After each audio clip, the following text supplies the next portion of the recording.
Hello students, welcome to the lecture on wage and salary administration, and after the lecture we will be able to learn the following objectives. Describe the methods of wage payments, explain the factors affecting compensation system, define the principles of wage and salary administration, explain the essentials of sound wage and salary administration, discuss the factors affecting wage and salary administration, explain the process of wage determination.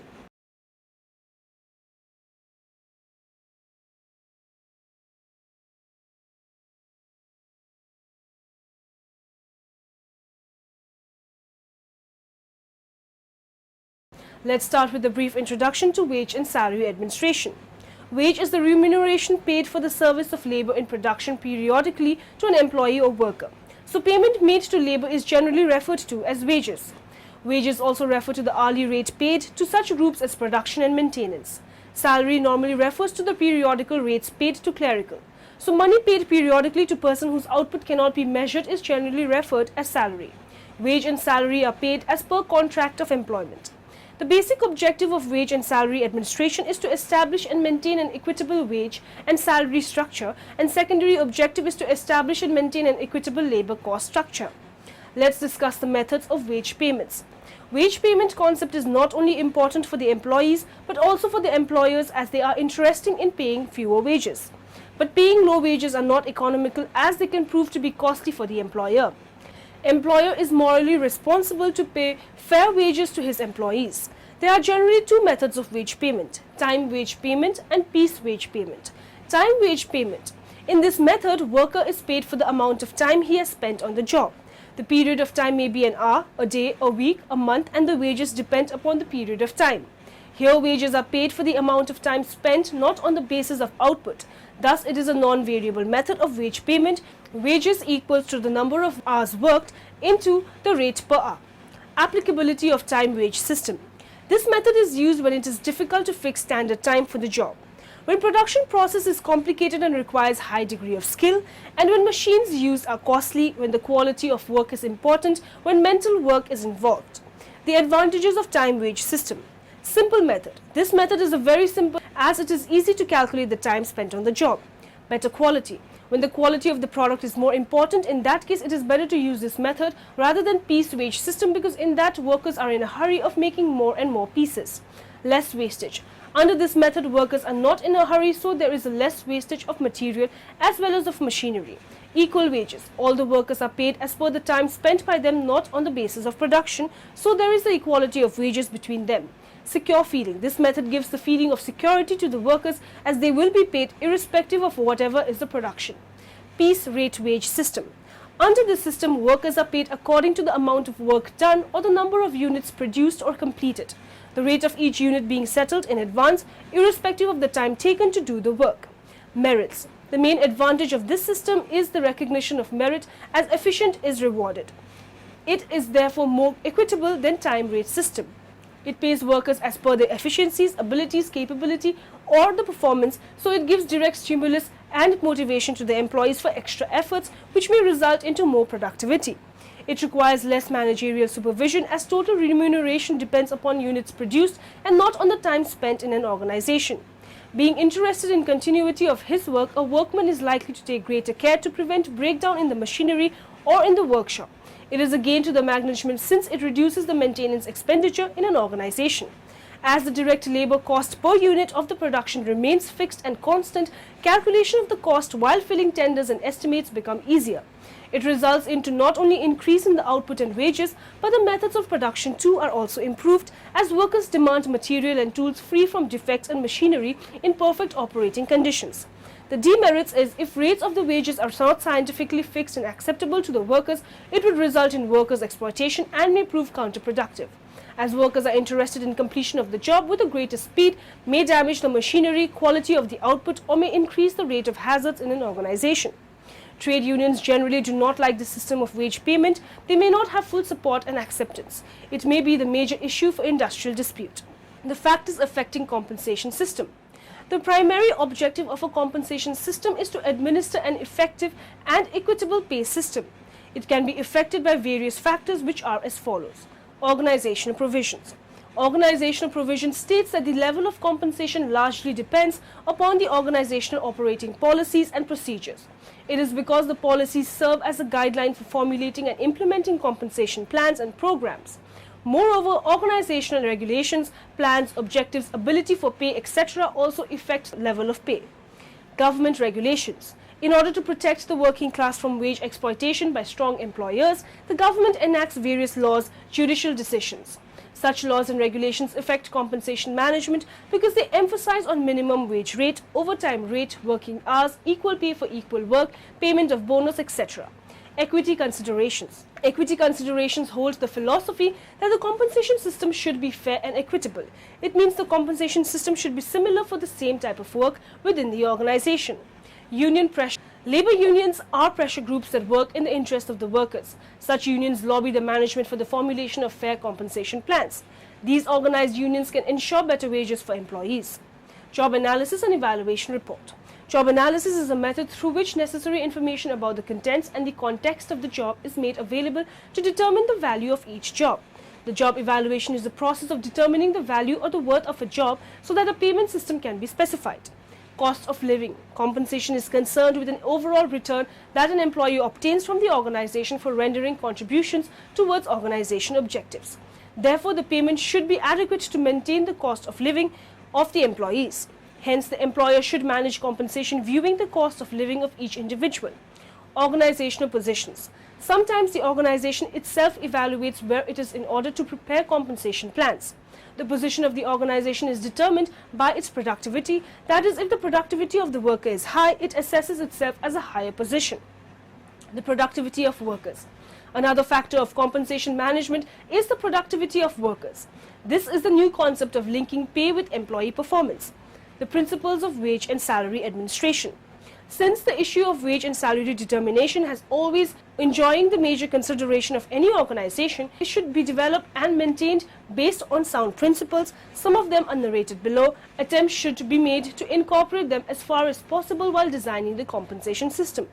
There should be a definite plan and system to ensure that differences in pay for jobs are based upon variations in job requirements, means maintaining equity in the distribution of wages and salaries in the organization. Maintaining competitiveness in the wage market means the general level of wage and salary should be reasonably in line with that prevailing in the market. Matching employees' expectations, and it should avoid unjustified discrimination by providing equal pay for equal work. Reinforcing positive employee behavior and contribution to the organization. Differences in the compensation package should be based on contribution, productivity, job performance, achievement, etc. Devising a system that is the most efficient for the organization. As far as possible, it must eliminate any discrepancies or exploitation of the employees. The compensation system should formulate and define rules and regulations for determining the changing, adjusting wages in the organization. The compensation package must ensure fairness, should maintain harmonious relationship between the employee and the employer. The compensation system should be flexible enough so that future changes can be incorporated. The Wage and Salary Administration should take care of and comply all the rules and regulations laid down by the legislature for protecting the employee's interest. Optimization of management and employee interest. Now let's move on and talk about the essentials of sound wage and salary administration. Sound wage and salary administration demands some essentials to satisfy so that one who is shouldered with the responsibility of designing administrative aspects with this regards may come out with efficient system for managing the issues related with it. Some of the prerequisites for the sound compensation system are rational job analysis. It is an important exercise with regards to each category of jobs. It reveals detailed aspects of the job like duties, responsibilities associated with the performance standards as a fair parameter for evaluation of the performance. Proper job evaluation. Job evaluation is a systematic process of analyzing and evaluating jobs to determine the relative worth of job in an organization. In-depth knowledge about an organization and market factors. Apart from job evaluation, the various other factors that determine the administrative aspects for wage and salary administration are the size and the structure of the organization and the industry in which it operates, the strength of the employee's union, position of a person and his importance to the organization, etc. The clarity of objectives or the purposes of wage and salary administration. Last but not the least, in terms of its significance, in order to have effective and efficient administration of compensation as an area in the organization, one must have accurate clarity about the purposes that it may try to satisfy through policy decisions. Factors affecting wage and salary administration. Wage and salary administration is affected by so many factors and most of them are uncontrollable in nature, so probably this decision is more crucial and critical. Major factors affecting wage and salary administration are discussed as under. The demand and supply. Demand for and supply of labor and its availability will have great influence on the determination of wage rates. Organization's ability to pay. This is a major affecting factor in determining wage and salary structure of an organization. Financial position and the soundness of an organization can put it in a position to offer attractive compensation package. Prevailing market rate or going wage rate. This is practically the major factor that induces any organization to take it as a base while determining the wage and the salary structure for it. Prevailing market rate is also known as most comparable rate of wage and most popular method for wage rate determination, especially for lower cadre positions. Productivity. Productivity is measured in terms of output per man hour. It a result of several factors such as technology, labor efforts, method of doing work, management contribution and support and so on. The cost of living. It is always expected that there has to be adjustment in pay rates in accordance with prevailing cost of living. The changes in the cost of living affect purchasing power of the person. Trade union also considers this as a base for collective bargaining on wage issues. Trade unions' bargaining power. Generally, the mechanism for fixing of wages for majority of workers is collective bargaining or negotiation, and collective bargaining and negotiations depends upon the trade union's strength. If there is a strong union operation in the organization, it may dictate its term on wage fixation and revision over a period of time and vice versa. Job requirements. From the organizational perspective, appropriate job analysis and job evaluation exercise is a base for the wage determination and revision. It is quite obvious also that wages to be paid to the workers should be in accordance with the duties, responsibilities and the efforts likely to be put for job performance. Management attitude. The attitude of an employer or in management towards the working community of the organization does influence in wage determination and revision at an appropriate time. Psychological and social factors. Psychologically, person perceives wages and compensation package as sole parameter for success or failure in the life. Compensation package plays a significant role in the employee's pride, morale, motivation and psychological engagement and involvement in the work. Legislative considerations. Legislative provisions do provide protection to the working community by fixing bottom line for wage payments. Many a time it was found that the bargaining power of the workers was not strong enough to ensure fair wages. Now let's explore the process of wage determination. Job analysis and job evaluation. This may be the primary exercise that an organization needs to carefully carry out with an intention to create base for wage determination. Job analysis reveals information about tasks, duties, responsibilities and standards with proposed job is to be performed by the employees. It also guides in terms of job specification, that is skills, ability. Determining performance standard and wage surveys. Having understood the job in considerable detail, an attempt is made to determine expected performance standard to be carried out by the performer. Deciding wage structure and rules for its administration. Based on the collection of relevant information and taking into account some of the influencing factors, an organization should design wage structure which includes slab for basic or minimum wages, incentives and or increment over a period of time, together with other financial and non-financial prerequisites to be offered to an employee. Okay, so let's see how prices are set and how wages are set. In an economy in which we have workers claiming higher purchasing power and firms wanting to have lower costs in order to have higher profits, we are looking for the point where workers and firms reach an agreement. That is, we're looking for the equilibrium real wage that clears the market, the labor market. So first, wages are set through collective bargaining, and then afterwards, prices are set by firms. So first we want to understand how the aggregate nominal wages are set. So imagine we're looking at this with the perspective of a worker who is thinking, well, what wage should I ask for? Imagine that we are trying to set the wage that we will receive next period. The worker has to wonder what is really behind wages. One of the things is prices. The reason why they should care about prices is that workers don't really care just about their nominal wage. Workers care about the real wage, which is the wage they receive with respect to the price level in the economy. They care about how much they can buy with their wages. They care about the amount of goods and services they will be able to buy with the wage they're asking for. But remember, wages are set before prices. So, at the moment workers make the decision about what wage to claim, they do not know exactly what the price is going to be. That is why we talk about the expected price level, which is the price level that workers expect that will happen to exist after they set the wages along with the firms. Other thing workers should care about is the conditions of the labor market. Since workers have to bargain for wages with firms, their bargaining power depends a lot on the unemployment level of the economy. If there are a lot of unemployed people in the economy, workers will have low bargaining power.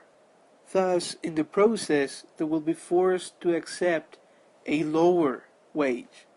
Imagine the opposite case, that there is very low unemployment rate in the economy. In this case, workers have a lot of bargaining power, since firms know that there are a lot of jobs available out there.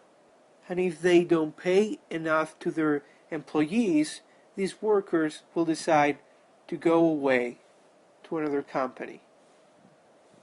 So firms accept to pay higher wages. Now, there are other factors that affect wages, which are basically the characteristics of the labor market, which could be described as a catch-all variable called C. And these are, the minimum wage, unemployment insurance, etc.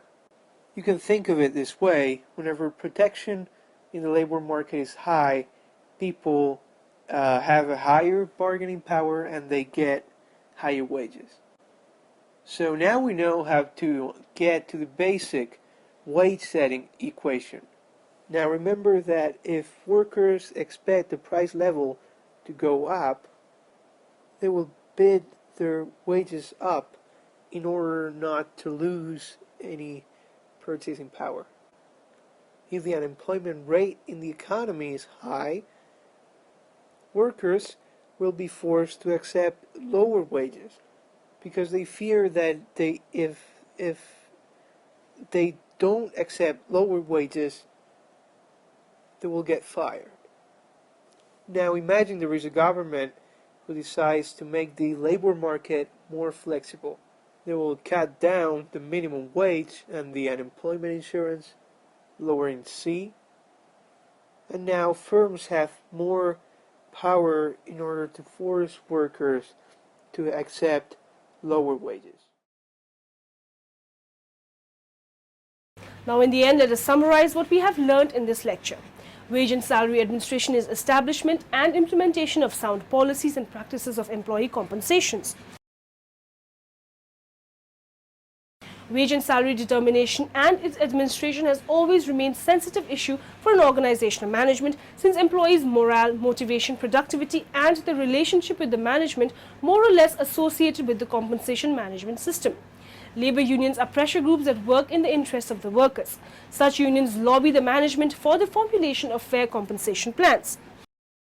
Job analysis is a method through which necessary information about the contents and the context of the job is made available to determine the value of each job.